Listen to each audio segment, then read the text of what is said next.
الله ومركله iyo barnaamijkeena sirta nolosha waa xalqad kale oo la kowsanaysa dar cusub oo aynu bilaabi doono xalqadan waxaynu diiradda ku saari doonaa ama aynu mowduuc uga dhigi doonaa waxa loo yaqaan tuhunka ama malaha oo ah qof inta aad adigu ka haysato ama aragtida aad qofka ka aaminsan tahay inaad ku xukunto oo ma garanaysay aad malaha ku jaangoyso qofkan aragtida aad ka qabto iyo marka aad sifaynayso labadaba intaan kulka guda gelin barnaamijka waxaan jeclahay inaan ka warramo qiso yar oo runtii aad ii soo jiidatay aan ka maqlayna dadka xigmadda u saaxiibka ah maalin maalmaha kamid ah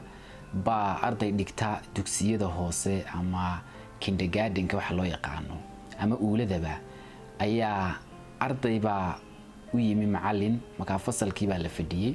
marka macallinkii baa su'aal weydiinaya oo fasalka sida caadada ah wuxuu ku yiri marka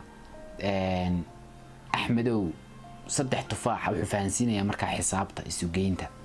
wuxuu ku yiri marka Axmedow saddex tufaax adoo haysta ayaan xabad kale oo tufaaxa ku siiyay imisaad haysataa buu ku yiri marka uu fahansiinaya ardaygii baa ku yiri intuu xisaabiyo ku yiri shan baan haystaa macallin wari dhageysa waxaan ku yiri saddex tufaaxa adigoo haystaan xabad kale ku siiyay imisaad haysataa imika markaas uu de macallin shan baan haystaa tusaalihii buu bedelay wuxuu ku yiri adigoo oo afar muuse haysta adigoo saddex muuse haysta ayaan xabad muuse ku siiyay imisaad haysataa markaas uu ku yiri afar baan haystaa markaas uu haddana ku celiyay tufaaxii ku yiri adoo saddex tufaax haysta baan ku siiyay hal tufaax imisaad haysataa de shan marka tufaaxana shan buu yiraahdaa marka muuskana afar buu yiraahdaa macallinkii marka ardaygii ku xanaaqayo maagayo ma garanaysaa fasalkii ku hor bahdilay ardaygii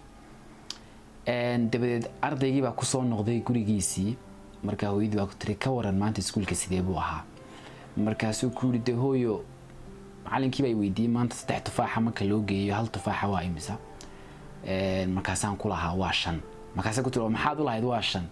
markaasuu yiri hooyo saaka subaxdii waadiga xabad tufaax ay siisay marka xabadii tufaaxeed siisay iyo afartan macallinkaan isu geenayo shantaasaan haystay runtii qisada markaan maqlay waa qiso yar oo aad u fudud laakiin ardaygaas yar dhaawaca soo gaaray ee ah inuu ardayda macallinka ku hor bahdilay iyo waxa aan rabaa inaynu darisno inagoo tusaalaha ka soo jaangoynayna ama ka soo shidaal qaadanayna inaynu barbar dhigno bal waxa nolol maalmeedkeena aynu sameeyno waxa laga yaabaa ardayga macallinku sababta uu u dhaliilay ama uu u mooday qof maangaaba oo hore waxba u fahmayn waxa weeyaan ardaygaanu su'aalin sababta marka muuskana uu leeyahay afar marka tufaaxana uu leeyahay shan muu warsanba macallinku mabuu oranba maxaad san u leedahay ila uu sheegi lahaa sida uu hooyadiiba uu sheegay marka waxaan ka wadaa waxa weeyaan nolosheena waxa marar badan nolosheena waxa dhacda tuhunna caynkaasa oo qof inta aynu mar wax su'aalno ama aynu mar dhacdo ku aragno isaga oo ku jira ama aynu mar ma garanaysaa hal aragti ka qaadano inagoo aan weydiin sababta uu waxan u sameeynayo sababta uu sidan u noqday sababta uu meesha tan u joogo sababta uu halkan inagoo waxaaba qofka weydiin ayaa badiyaa aynu kula kufnaa maagis aynu kula kufnaa dhaleecayn iyo dhaliil ardaygaasi waa tusaale yar oo fudud buu ahaa laakiin bal waxaad sawirataa inta jeer ee qof erey uu kugu yiri aad ku xukuntay inta adigoo aan weydiin sababta waxa aad sawirataa inta jeer ee ma garanaysaa qof aad meel ku aragtay meel xun inta tusaale ahaan ku aragtay qof baad aragtay tusaale ahaan isagoo meel lagu qaylayo iyo meel mafrashiyo meel xun ka soo baxay dibadda judhiiba aad xukuntay bal iskabadaa qof waxa aad sawirataa inta jeer ee aynu qabiil dhan u xukunay hal qof aawadi ee aynu qabiilka hebel baa ka dhashay qabiilkaas waa qabiil wada munaafiqiinta ka dhasha iyo dadka laba wajiilayaasha iska daacadu maad oranay mise jeer baynu inagu raacinay iyadoo qabiil meeshaas lagu dhaliilayo inagoo oo ma garanaysaa ay uga shidaal qaadanayna qof iyo laba ka dhashay imisa lamaane oo isqaba ayaa ku shakiya oo ku kala taga oo isku fura dhacdo ama oraah aanay sababteeda isweydiin aanu ninku weydiin maxaad walaal u samaysay maxaad waxa u tiri aanu gabadhu aanay weydiin maxaad waxa u samaysay ee aad kaa iyo kaa u samaysay. marka tuhunka iyo malaha xuni manbiciisa iyo halka uu ka soo arwaraa badiyaa waa isweydiin la'aanta, badiyaa waa xog la'aanta, badiyaa waa samir la'aanta, badiyaa waa adiga oo aanay ku gelin dareenka ah bilow wax uga dambeeya ay jiraan, bilow wax gunta, bilow qofkani waxa uu leeyahay sabab, bilow qofkani waxa uu sameeynaya sabab. adiga oo taa isweydiin ayaa badiyaa keenta inaynu yeelano mala xun iyo tuhun xun oo aynu magaranaysaa qofkan ku dhaabadayno. marka su'aasha imanaysa waxa weeyaan aan rabo inaan marka dambe uga soo daadego, qofka ibni aadanka ah inagu ma xukumi karayna? ma leenahay awood aynu inagu ibni aadanka ku xukunno? tusaale ahaan xaaskaaga ama walaalka ama qof aad saaxiib tihiin oo aad isugu dhowdihiin,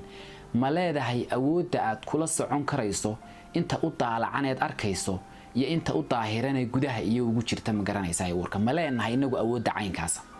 ma daba socon karaynaa qof oo ma sheegi karaynaa halka uu saacad kasta iyo daqiiqad kasta joogo, waxa uu saacad kasta iyo daqiiqad kasta ka fikiraya ee uu ku hawlan yahay? ma sheegi karaynaa awoodda caynkaas? ma leenahay? jawaabtu waa maya weeyaan, mana lahaan karayno. waa sababta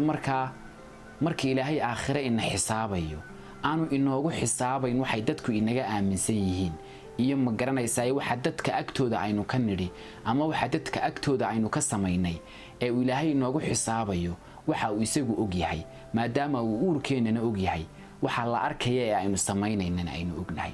ilaahay baynu ka magan gallay oo ma garanaysaa aynu u xamdiyeynaa inaan la inagu xukumin waxay dadku inaga aaminsan yihiin. oo haddii lagu janno gelayo ama lagu cadaab gelayo waxa uu qof ka aaminsan yahay, da inta ku neceb cadaabaha inagu guri lahaayeen. ninkaad maalin isqabataan cadaabuhu kugu guri lahaa, ninkaad ma garanaysaa jeclaataana ama ku jeclaadana jannadu ku geyn lahaa. kolka waxa aynu isku boorinaynaa idinka iyo aniguba in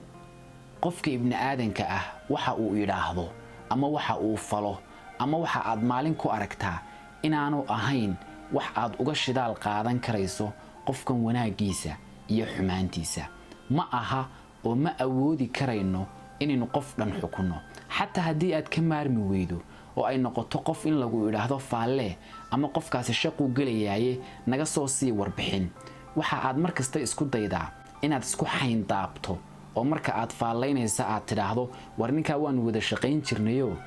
de waa nin ila shaqeeyo oo intii uu shaqada ku jiray waa nin shaqada ka adag oo caynkaas ama waa nin habsan badan oo mashquul badan oo caynka. inta aad adigu ka taqaano badiyaa ku xayn daab faallada iyo ma garanaysaa qofka marka aad sheegayso, laakiin ha isku wada qaadin qofka birha ku goynin oo harin qofkaas waa qof wanaagsan ama waa qof xun adiga oo uga shidaal qaadanaya ma garanaysaa waxa aad judhaasi ka aaminsan tahay. taasaynu isku boorinaynaa, lafaheennana aynu ku boorinaynaa. aad baa ugu mahadsantihiin. barnaamijkeena maanta intaasuu inagu ekaan doonaa. salaamullaahi calaykum.